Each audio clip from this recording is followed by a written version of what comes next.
सदाको साउने सङ्क्रान्तिको दिन बिदा हुन्थ्यो। यो वर्ष बिदा छैन। बिदा आज नभएको कारणले मेरो छोराले आज सबै साथीहरू मामा घर जान्छन्, म भरि स्कुल जान्न है मम्मी भन्छ। यसलाई मैले के भनौँ, तपाईँ सम्झाइदिनुहोस् त एकचोटि आफै स्कुल नजानेलाई। ठिक छ बुझे।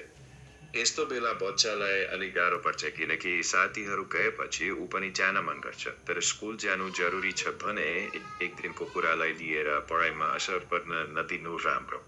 तर कहिलेकाहीँ परिवारको साथ बिताउनु पनि जरुरी नै हुन्छ। के तिमीले स्कुलसँग एकछिन कुरा गरेर हेर्न मिल्छ? जस्तै आज नगए केही विशेष असर पर्छ कि पर्दैन?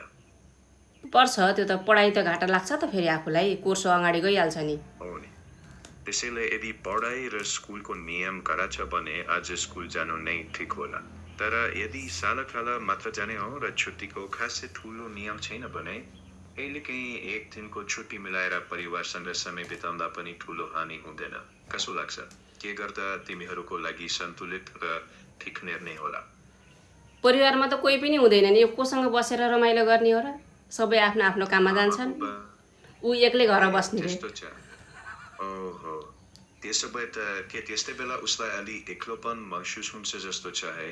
हो त। तिमीले उसलाई ससमम साथीसँगै बोलाएर घरमा केही ससानो खेल जस्तै लुडो, कार्ड वा फुटबल खेल्न पठाउने कि वा कोही छिमेकी बच्चासँग खेल्न दिन मिल्छ त? छिमेकीका बच्चाहरू सबै मामा घर गइसके।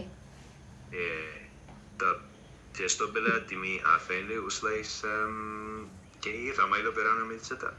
मेरो पनि आफ्नो ड्युटीमा जानुपर्छ मलाई। बुझ्छु। त्यसो भए सायद उसलाई स्कुल पठाउनु नै ठिक होला, ताकि त्यहाँ पढाइ पनि नछुटोस् र साथीहरूसँग भेट भएर एक्लोपन पनि अलिक कम होस्।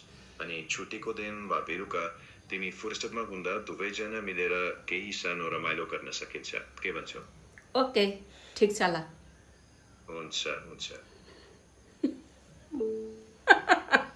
सुझाव ल्याएको।